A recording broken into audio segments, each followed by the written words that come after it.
both exhilarating and terrifying at the same time.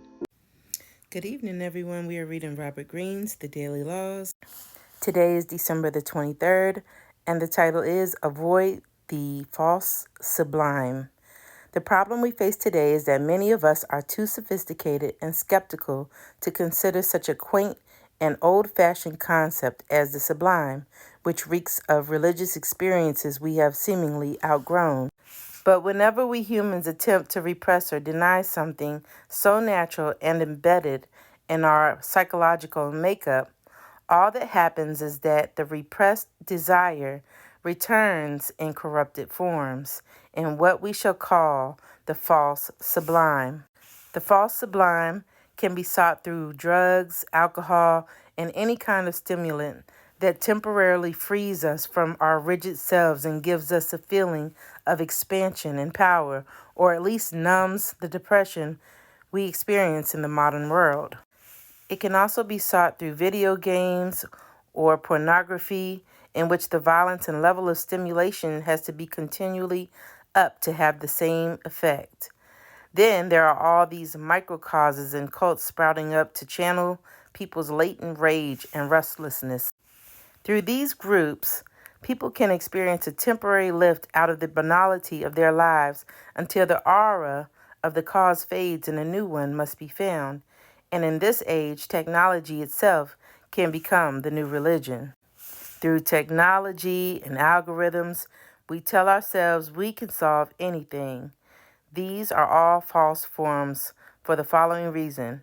The true sublime can be triggered by some external source: the view of a mountain, the night sky, an encounter with an animal, the dipping of a cake in tea, an intense group experience, a deep love for a person or for nature. But in these instances, a transformation occurs within us.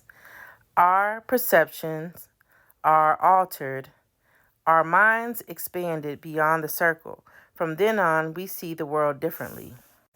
Daily law. The false sublime comes from external sources and leaves no lasting internal changes except for increased dependency on the substance itself. All of these addictions plaguing 21st century humanity are false and degraded forms of the sublime. Laws of the Sublime. Introduction. So, my synopsis is that yes, we all have addictions and we try to stimulate ourselves, whether it's alcohol, drugs, weed, whatever you want to use. Even sometimes it can be, I have a poem about even people we could be addicted to. But at the end of the day, the simple things like going out and see a beautiful mountain, and even I'll use an example for something that I used myself. I would smoke cigarettes, and it doesn't really do anything for you. Like, it's basically breathing in smoke, right? But if you take a deep breath, that actually feels more better. So don't use these false things, that ideas that we have in our head that this is helping the situation. Because the sublime, the things that the real, the true sublime, it's not even subliminal. It's these things that we can harness the beauty of a mountain or seeing a sunrise. It kind of relaxes us. Touch. Those type of things are the type of things that we can use, and they are actually sublime. Y'all have a good night. Join me tomorrow. We'll do it again.